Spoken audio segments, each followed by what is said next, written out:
Bonjour Jérôme Guedj. Bonjour. On va évoquer la situation au Parti socialiste, mais avant, on commence avec ce drame un vendredi dans le Gard. Un Malien musulman a été tué à coups de couteau dans une mosquée par un individu qui s'est rendu ce matin en Italie. Cet individu a tenu des propos anti-musulmans. Comment vous qualifiez les faits? Est-ce que c'est pour vous de l'islamophobie? Incontestablement, c'est une manifestation odieuse, insupportable, de ce qui est dans l'atmosphère, ce racisme anti-musulman, cette haine anti-musulman qui a abouti à ce crime odieux. Et donc la première chose, c'était en effet de marquer la solidarité de l'ensemble de la nation, parce que, à juste titre, nos compatriotes de confession musulmane ont peur. Quand on va tuer un musulman dans un lieu de culte, c'est toute la République qui est concernée. On dit la même chose quand il y a une attaque contre une synagogue, contre une école juive, quand il y a eu... Et c'est à ça que j'ai pensé, à la mort d'Aboubacar Cissé. C'est ça qui m'a arraché le cœur. J'ai pensé à l'école aux Aratora à Toulouse. J'ai pensé au Père Hamel dans son église. C'est-à-dire qu'on vient frapper des personnes pour leur confession. Et ça, c'est la négation même de ce que doit être la concorde républicaine. Et dans ce cas présent, François Bayrou, par exemple, il parle d'une ignominie islamophobe. Manuel Valls, lui, parle de haine à l'égard de l'islam, mais se refuse à utiliser le terme d'islamophobie. Vous n'avez pas de problème avec ce mot-là? Je vais vous dire, c'est vraiment pas le moment d'avoir un débat sémantique. Nos compatriotes de confession musulmane ressentent cette islamophobie comme telle. On peut avoir un débat qui est un débat un peu intellectuel sur l'utilisation que certains font du terme islamophobie pour contester des lois de la République qu'ils jugent attentatoires aux musulmans. Mais c'est vraiment pas le sujet à cet instant. À cet instant, il y a eu un crime raciste absolument insupportable et vécu comme tel. Et donc, on doit faire bloc. Doit faire bloc. L'ensemble de la société doit faire bloc. Et moi, je m'inquiète de l'espèce d'indifférenciation qui pourrait exister en se disant, bon ben voilà, c'est ainsi, et de la résignation. On ne peut pas laisser passer ça. Et donc, pour faire bloc, vous avez souhaité participer hier soir à Paris au rassemblement contre l'islamophobie à l'appel de Jean-Luc Mélenchon. Vous avez été hué, pris à partie, vous avez dû quitter les lieux. Ça dit quoi? Est-ce que ça dit que vous êtes finalement le symptôme de la fracture à gauche sur ces questions-là? Là aussi, tout ça peut apparaître très secondaire. Moi, je suis allé justement parce que dans ces moments-là, moi, je suis un universaliste républicain. Et donc, quand un musulman est assassiné, quand un catholique est assassiné, quand un juif est assassiné, je pense que c'est la République qui est fragilisée et qu'on ne doit surtout pas laisser les uns et les autres à leur sentiment de solitude. Et donc, moi, j'ai répondu à l'appel, ça devait être une veillée silencieuse. C'était un appel lancé notamment par SOS Racisme et plusieurs associations. Certains ont voulu en faire un meeting politique. Moi, j'étais triste. Pensez à Jean-Luc Mélenchon. Il instrumentalise les choses. Non, mais moi, j'étais triste pour deux choses. D'abord, il n'y avait pas beaucoup de monde. Et ça m'a désolé. Voilà. Et j'ai pensé aux musulmans qui pouvaient se dire, mais on n'est pas à nos côtés. Et donc, moi, comme parlementaire de la nation, ma place était là-bas. Mais vous avez été rejeté. J'ai été rejeté par quelques excités qui, justement, abandonnent, renoncent à ce combat antiraciste unitaire. Quand j'étais là, sur quel terme ils m'ont rejeté? Ils m'ont dit « dehors le sioniste ». Voilà. Vous voyez où on en est. C'est comme ça qu'on vous traite dans ce genre de manifestation? Dans quelques manifestations, oui. Aujourd'hui, c'est devenu, et rendez-vous compte, c'est dingue.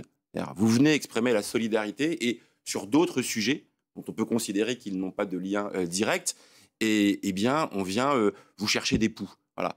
Et d'une certaine manière, on vient vous essentialiser. C'est-à-dire qu'on est sur une manif contre le racisme, et la seule chose que certains trouvent à faire, c'est de renvoyer tel ou tel à ses origines ou à ses combats, parce que c'est comme ça que je l'ai vécu, on ne va pas tourner autour du pot. Derrière les sales sionistes que j'ai entendus, j'entendais évidemment autre chose. Voilà.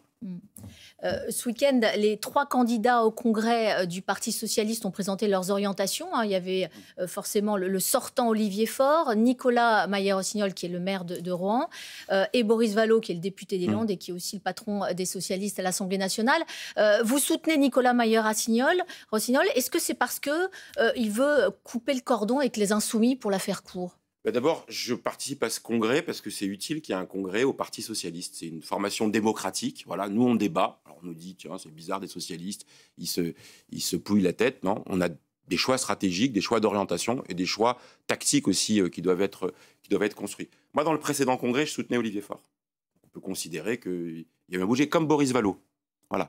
Donc ça veut donc Mais ça veut dire qu'il a démérité, Olivier Faure, il a fait des erreurs? Ça veut dire Lesquelles? que c'est légitime, c'est comme dans une association, on questionne le bilan et puis ce qui est proposé pour l'avenir. Et on le fait trancher par les militants. C'est sain. Moi, je suis attaché à ma famille socialiste. Je ne suis pas pour que les gens soient, indissociables, séparés, etc. Il faudra de toute façon qu'on travaille ensemble, mais avec un cap clair.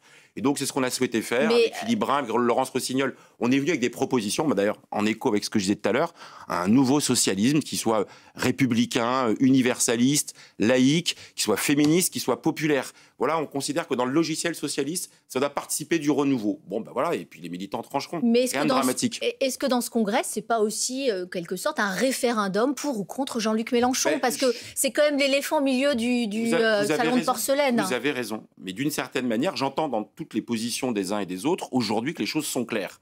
Bon, bah ça va mieux en le disant, ça va mieux en le gravant dans le marbre, si j'ose dire. On a un adversaire politique qui veut faire la peau des socialistes aux prochaines élections municipales dans beaucoup de villes dirigées par des socialistes et qui, dans la période précédente, n'a pas ménagé cette brutalisation du débat politique. Donc moi, je l'ai incarné d'ailleurs au moment des élections législatives. J'ai refusé le soutien de la France Insoumise en juillet 2024.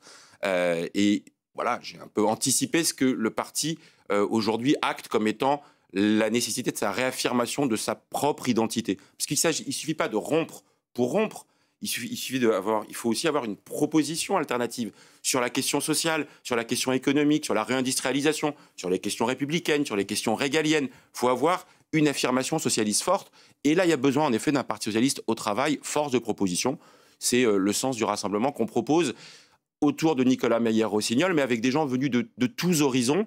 Et encore une fois, je le dis, ça participe du débat démocratique à l'intérieur du PS. Est-ce que vous demandez dès maintenant, enfin Boris Vallaud risque de jouer le troisième homme, est-ce que vous lui demandez d'appeler à voter pour Nicolas Meyer-Rossignol au second tour?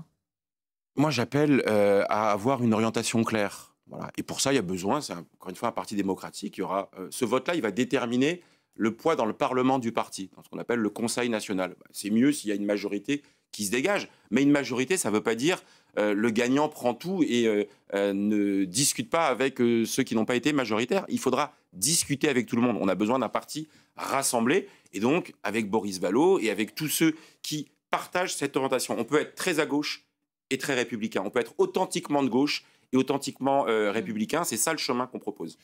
Deux dernières questions. François Bayrou, qui reste englué dans l'affaire Betaram, le dernier rebondissement date, sa fille, qu'il contredit concernant les échanges qu'il nie avoir eu avec un ex-juge d'instruction chargé notamment d'une plainte pour viol en 98.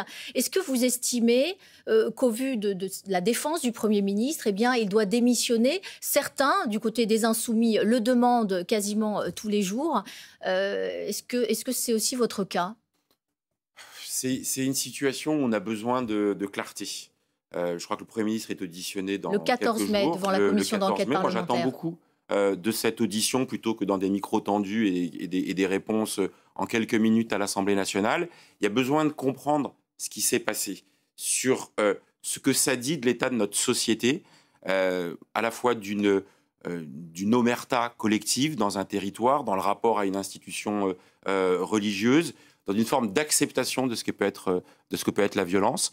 Et donc voilà, il y a besoin de questionner l'ensemble des procédures, des attitudes des uns et des autres. François Bayrou, manifestement, a vécu aussi ce qui est un drame d'abord pour sa fille. Et moi, j'ai salué le courage de cette parole extrêmement touchante sur ce qu'elle dit, de ce qu'elle a vécu et ce qu'elle dit de son rapport à son propre père. Après, il faudra qu'il y ait une forme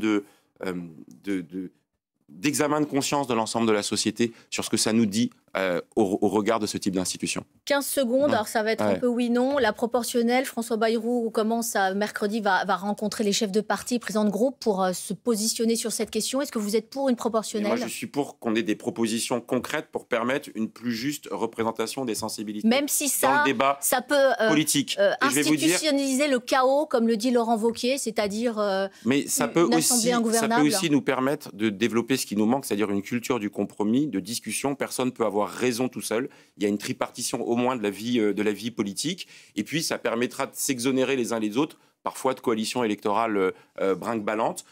Moi, je suis favorable, mais il faut regarder les modalités et en même temps ne pas en faire un chiffon rouge. Le diable se cache toujours dans les détails. Oui. Merci à vous. Bonne journée, Jérôme Guedj.